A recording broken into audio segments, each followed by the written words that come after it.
Hello friend, welcome to fearless world. और आज हम लोग स्टार्ट करने जा रहे हैं human factor which influence safety related behaviour.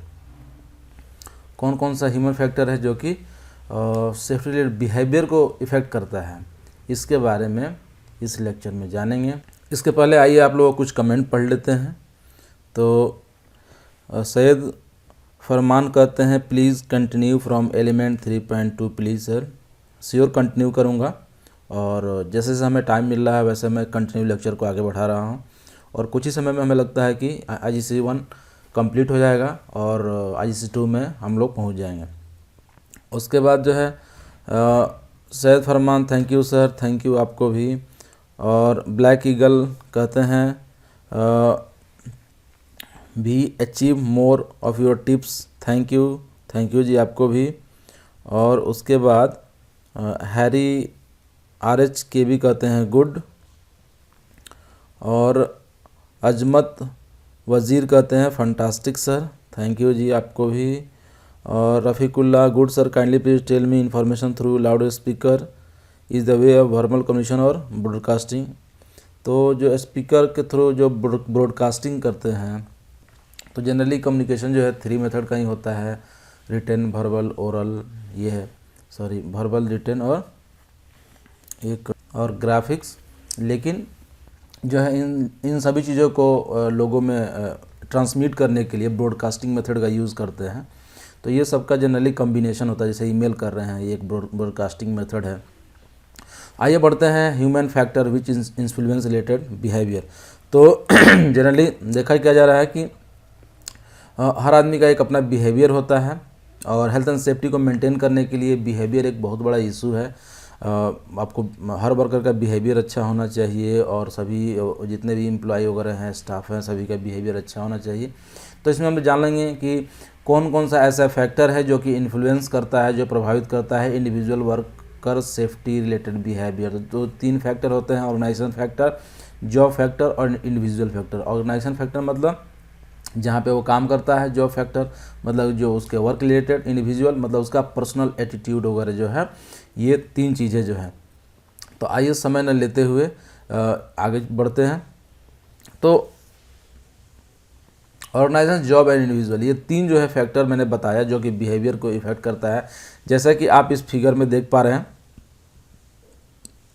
बीच में बिहेवियर है और तीनों तरफ से जॉब, माने इसको जो है इफेक्ट कर रहा है। जनरली देखा गया है क्या कि हाफ जो एक्सीडेंट होता है वो जनरली आदमी के ह्यूमन बिहेवियर के कारण होता है, अनसेफ एक्ट के कारण होता है। तो इसको जनरली जब भी किसी एक्सीडेंट का इन्वेस्टिगेशन किया जाता है तो उसका रूट कॉज में आ जाता है ये केयरलेसनेस है, यानी कि उसका बिहेवियर इशू है। तो इसको हम ऐसे ही नहीं छोड़ सकते, इसको ज़रूरी है कि ठीक करना। तो उनके जो पुअर बिहेवियर है उसको करेक्ट करना, उसको ठीक करना, और ऐसा आइडेंटिफाई करना जहाँ भी ऐसा हो सकता है वहाँ पे जो है कुछ ट्रेनिंग देना।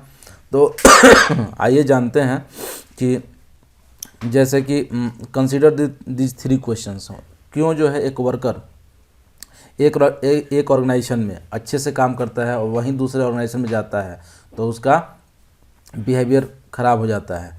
तो ये एक सोचने की बात है, क्यों जो है एक आदमी किसी एक काम को अच्छे से करता है, वही उसको जब दूसरे काम दिया जाता है तो उसका बिहेवियर इशू आ जाता है, यानी कि पुअर बिहेवियर हो जाता है रिगार्डिंग हेल्थ एंड सेफ्टी। उसी प्रकार जो why is that one worker behave safely at work but another does not. एक आदमी सेफली बिहेव करता है, दूसरा आदमी अच्छे से बिहेव नहीं करता है, तो ऐसा क्यों होता है। तो ये जनरली हम इस चैप्टर में पूरे में यही जानेंगे कि बिहेवियर कैसे करेक्ट किया जाए और कौन कौन सा फैक्टर है जो कि बिहेवियर को अफेक्ट करता है। तो मैंने बताया जनरली 3 फैक्टर्स हैं, जॉब फैक्टर, ऑर्गेनाइजेशन फैक्टर और इंडिविजुअल फैक्टर। तो ऑर्गेनाइजेशन फैक्टर होता है जैसे characteristic of the organisation that they are working for, किस तरह का वो ऑर्गेनाइजेशन है, किस कैरेक्टरिस्टिक का है, मतलब वहाँ क्या होता है, क्या बनता है, हीट है, डस्ट है, इस तरह का। जॉब फैक्टर मतलब characteristic of the job task that they are performing, कौन से काम को वो कर रहा है। और इंडिविजुअल फैक्टर मतलब कैरेक्टरिस्टिक ऑफ द इंडिविजुअल, अपना खुद का एटीट्यूड, मोटिवेशन, ये सब जो है एटीट्यूड वगैरह जो है ये इंडिविजुअल फैक्टर में आता है। तो आइए एक एक करके जो है जानते हैं कि organisational factor, these are the characteristic of the organisation that influence worker behaviour. तो कौन कौन सा चीज़ है जो वर्कर को बिहेवियर इफेक्ट करता है। जैसे अगर कोई आदमी किसी अच्छे ऑर्गेनाइजेशन में काम कर रहा है जहाँ हेल्थ एंड सेफ्टी कल्चर वहाँ का बहुत अच्छा है, तो वो आदमी जाके वहाँ अच्छे से बिहेव करेगा, यानी कि पुअर बिहेव नहीं करेगा, सेफ बिहेव करेगा। तो आप देखते हैं कि health and safety culture of the organisation, the way that the culture is gradually absorb by the individual, मतलब जैसा वो जैसे ऑर्गेनाइजेशन में काम करे, जिस ऑर्गेनाइजेशन में अगर हेल्थ एंड सेफ्टी कल्चर अच्छा है तो उसमें जाके वो आदमी का बिहेवियर भी अच्छा हो जाता है रिगार्डिंग हेल्थ एंड सेफ्टी। और commitment and leadership from the management, अगर ऊपर से मैनेजमेंट जो है कमिटेड है हेल्थ एंड सेफ्टी को लेके और लीडरशिप है अच्छे से, और जो बोल रहा है वो कर रहा है, यानी कि केवल ऐसा नहीं कि बोर्ड रूम में ही सारी बातें हो रही हैं और साइड पे कुछ भी बातें नहीं हो रही है, तो ऐसा नहीं है। वो चीज़ विजिबल लीडरशिप होना चाहिए। अगर ऐसा है तो वहाँ वर्कर पर जो भी उसका पॉजिटिव बिहेवियर, इसका बिहेवियर जो है इम्प्रूव होता है। रिसोर्स सब कुछ है लेकिन रिसोर्स नहीं है, अगर जैसे कि रिसोर्स नहीं है, provision of adequate time, money, equipment and personnel to manage carry out work safely काम करने के लिए उसके पास रिसोर्स नहीं है, पैसे नहीं है, ग्लव्स खरीद पाए, जूते खरीद पाए, तो इससे क्या है, लोगों का बिहेवियर चेंज होता है। वर्क पैटर्न, अगर शिफ्ट वाइज काम कर रहा है, नाइट डे ऐसा काम कर रहा है मॉर्निंग में, तो अगर ये ऐसा कंटिन्यूस साइकिल वाला है, जैसे कि नाइट में भी काम करना है, मॉर्निंग में भी काम करना है, दिन में भी काम करना है, तो क्या है, नींद पूरा नहीं होने से जो है वो उनके बिहेवियर पे इफेक्ट आता है। वो ज़्यादा जो है थक जाते हैं और चिड़चिड़े हो जाते हैं, तो जो कि lead to poor performance that increase the risk associated with the safety critical work, जिससे कि चलते रिस्क बढ़ता है। और हो सकता है कि अगर किसी उससे सेफ वे में काम करने के लिए बताया गया हो तो हो सकता है उसमें कोई पॉइंट मिस हो, तो सेफ मेथड पे काम नहीं करते हैं क्योंकि उन्हें थकान हो जाती है। कम्युनिकेशन जो है, अगर सही से कम्युनिकेशन ना हो, इफेक्टिव कम्युनिकेशन ना हो, अच्छे से उनको इन्फॉर्मेशन ना दी जाए, यानी कि अभी आप बताए कुछ लेकिन उन्हें समझ में नहीं आया, करेक्ट वे में इन्फॉर्मेशन उनको रिसीव नहीं हुआ, समझ में नहीं आया, तो ये भी एक कारण है कि आदमी का जो है वर्कर का बिहेवियर प्रभावित होता है इससे। कम्युनिकेशन हो गया, लेवल ऑफ सुपरविजन, और सुपरविज़न अच्छे से नहीं दिया जा रहा है, जहाँ पे मान लीजिए जैसे मेंटेनेंस का काम चल रहा है और वहाँ पे लेवल ऑफ सुपरविज़न जो है जैसे कि वो बहुत क्रिटिकल वर्क है, तो साथ में उसका तो अपना काम करना ही है एक आदमी सुपरविज़न के लिए कि ह्यूमन एरर फाइंड आउट करेगा कि मतलब कि वो कोई गलती तो नहीं कर रहा है, साथ में जो है कोई जो भी जिस तरह के सिस्टमेटिक वे बताए गए हैं काम करने के लिए, सेफ वे बताया गया, उस तरह से काम हो रहा है कि नहीं, तो ये एक लेवल ऑफ सुपरविजन नहीं रहने से भी आदमी का बिहेवियर यह होता है कि चलो भाई कोई हमारे ऊपर तो देखने वाला है नहीं, चलो ऐसे कर लेते हैं, शॉर्टकट में कर लेते हैं। तो लेवल ऑफ सुपरविजन भी बहुत ज़रूरी है बिहेव को चेंज करने के लिए। अगर हर एक जैसे कि आप देखते हैं कि अगर सुपरवाइजर साइड पे हो तो सभी वर्कर जो है अच्छे से काम करते हैं, और सुपरवाइजर अगर नहीं हो तो जो है अपने मन का करते हैं, तो ये क्या है कि level of supervision. Consultation and work involvement, साथ में कोई भी सेफ्टी रिलेटेड चेंज कर रहे हैं या सेफ्टी रिलेटेड काम कराना है उससे, तो सबसे पहले उनका व्यू जानिए कि वो क्या चाहते हैं, उनका इन्वॉल्वमेंट लीजिए। अगर ऐसा होता है तो क्या है कि उनका बिहेवियर जो है प्रभावित होता है, यानी कि एक्सटेंड टू विच, अगर आप ऐसा नहीं करते हैं तो पुअर बिहेवियर हो जाता है, अगर आप ऐसा करते हैं तो अच्छा बिहेवियर होता है। तो ये जो फैक्टर है जो कि इन्फ्लुएंस करता है, तो ये डिपेंड करता है कि आप अगर इसको अच्छे से करते हैं तो पॉजिटिव होगा, अगर अच्छे से नहीं करते हैं तो नेगेटिव होगा। Training, how good the organisation is at identifying health and safety training needs and opportunity, and how well it then meet those need to create well informed competent staff। तो अब जो है according to their job need, जैसा कि उनके आवश्यकता है उसके अनुसार उनको ट्रेनिंग दी जानी चाहिए, जिस तरह का उनके वर्क प्लेस की रिक्वायरमेंट है। तो वही है ट्रेनिंग नीड की आइडेंटिफाई करे और उसको फिर जो है उसको ट्रेनिंग दिलाए। तो ये तो हो गया जो है ऑर्गेनाइजेशन फैक्टर। ऑर्गेनाइजेशन फैक्टर में कौन कौन से पॉइंट है जो कि अफेक्ट करते हैं उनका बिहेवियर। उसी प्रकार जॉब फैक्टर, उनसे जॉब से रिलेटेड आइए देख लेते हैं कि उनके जॉब से रिलेटेड कौन कौन सा फैक्टर है जो कि उन्हें अफेक्ट करता है। तो जॉब से रिलेटेड है, there are various characteristic of the workers specific job और task that influence their health and safety behaviour such as. Health and safety behaviour influence करता है, पहला द टास्क, जैसे टास्क जो है the characteristic of the work itself, किस तरह का वो काम करते हैं, क्या वो काम जो है एर्गोनॉमिक रिक्वायरमेंट उनकी क्या है, मतलब कि उनका सीटिंग पोस्चर वर्क, उनका जो काम, उनका शरीर और वर्क प्लेस दोनों मैच हो रहा है कि नहीं। जैसे मान लेते हैं स्विच जो है बहुत ऊपर है, तो हर स्विच को दबाने के लिए आदमी बहुत ऊपर तक ऐसे कर रहा है, तो उनको हाथ में जो है दर्द होगा और अच्छे से नहीं कर पाएंगे। तो इस तरह से जो भी है, जैसे उनका बैठने का अच्छा जगह नहीं है और बैक सपोर्ट नहीं है। If a worker need to bend or stoop over the carry out the a task that task need to adopt the best suit of work. क्या है कि वो आदमी जो है अपने अनुसार जो है वर्क प्लेस को बना लेता है, लेकिन हमारा बॉडी जैसे कि बार बार बेंड हो रहे हैं तो हमारी जो बैकबोन है उसमें पेन आएगा।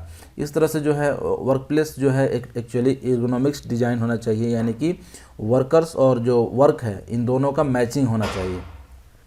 साथ में वर्कलोड, अगर वर्कलोड ज़्यादा है कि अगर मतलब कि एक टाइम लिमिट दे दिया गया कि आप इस टाइम के अंदर में काम करना है, ये रेट है, मतलब कि आपको सपोज 8 आवर्स में 100 पीस बनाने हैं, तो आदमी क्या है वर्कलोड ज़्यादा होने से जो है उसका बिहेवियर जो है चेंज होता है।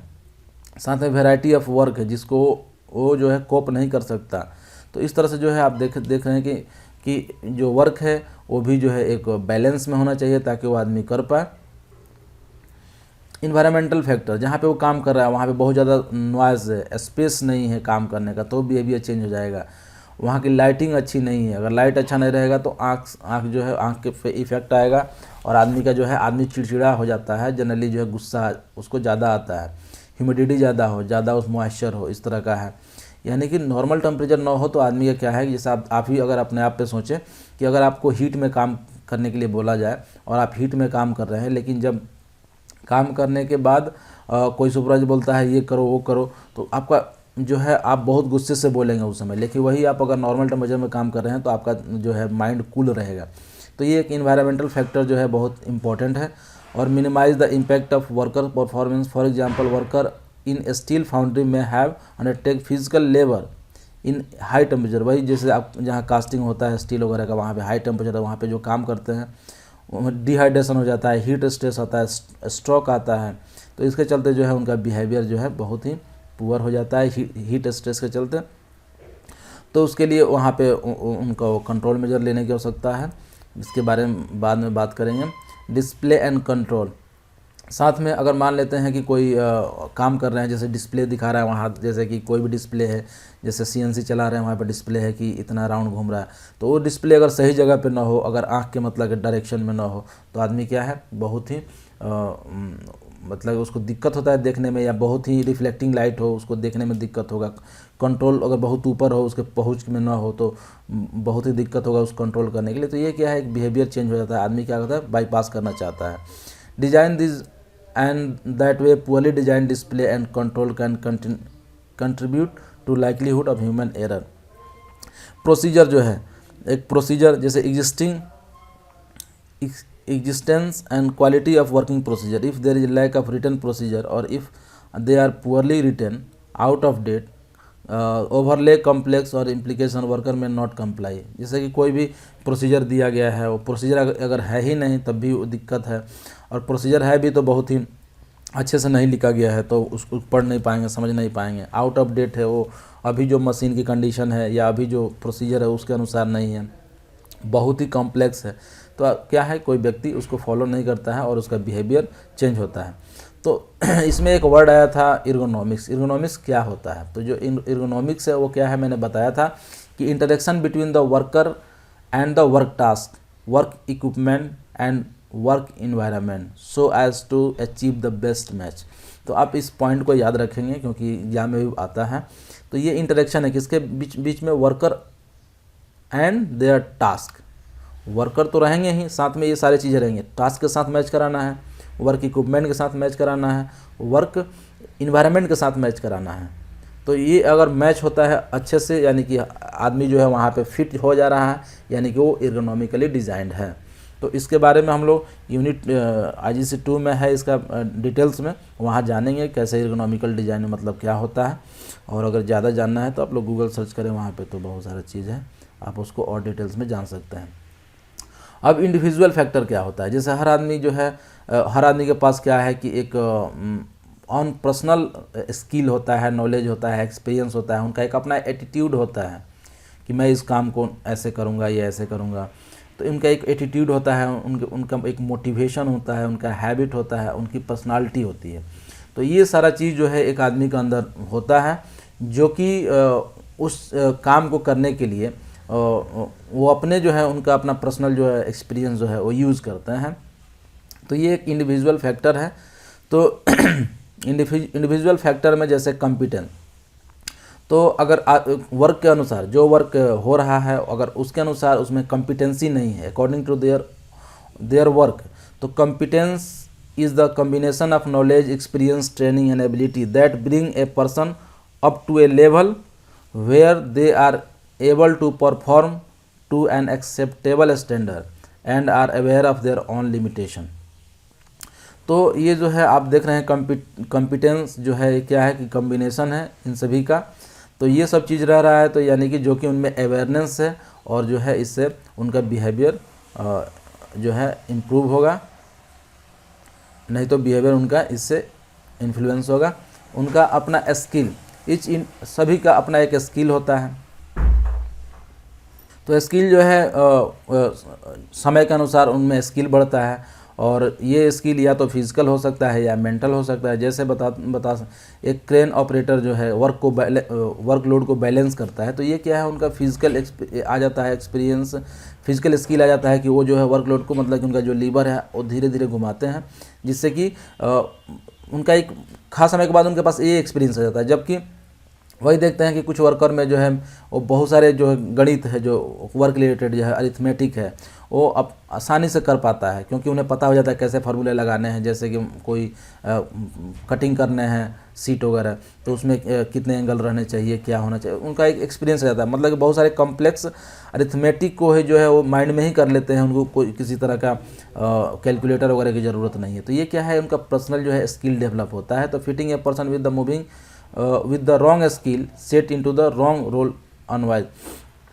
तो ये है स्किल जो है उन्हें अच्छा जो होना चाहिए, जिससे कि स्किल नहीं होने से जो है वो गलत करते हैं। एक पर्सनालिटी है, तो सभी आदमी के पास एक पर्सनालिटी होती है, जो कि वो जैसे कि वो चाहे किसी काम को कर रहे हैं तो रिस्क लेना चाहते हैं, रिस्क नहीं लेना चाहते हैं। ये उनकी पर्सनालिटी के ऊपर उनका एटीट्यूड जो है कैसा है उसके रिगार्डिंग। तो जो उनका एटीट्यूड वगैरह है वो health and safety can be influenced, skill can be increased and competence developed, but the personality remain largely fixed. Generally आदमी का पर्सनालिटी जो है वो फिक्स रहता है। एटीट्यूड को जो है वो चेंज किया जा सकता है। जैसे एटीट्यूड क्या होता है, a attitude is a person's point of view of way looking at something how they think and feel about it. उनका जो है पर्सन पॉइंट ऑफ व्यू को एटीट्यूड बोलते हैं, कि वो किस तरह से किस चीज़ को देखते हैं, सोचते हैं, समझते हैं, ये उनका एटीट्यूड होता है। तो ये एक जो एटीट्यूड है जो कि इंडिविजुअल फैक्टर है, और एटीट्यूड जो है समय के साथ धीरे धीरे चेंज भी होता है, एटीट्यूड डेवलप ओवर टाइम। और रिस्क परसेप्शन क्या होता है, तो हर आदमी का जो है रिस्क के बारे में जो परसेप्शन का मतलब क्या होता है, पहले से जो इन्फॉर्मेशन हमने इकट्ठा किया है अपने दिमाग में उसके अनुसार सोचना, ये क्या है रिस्क परसेप्शन है।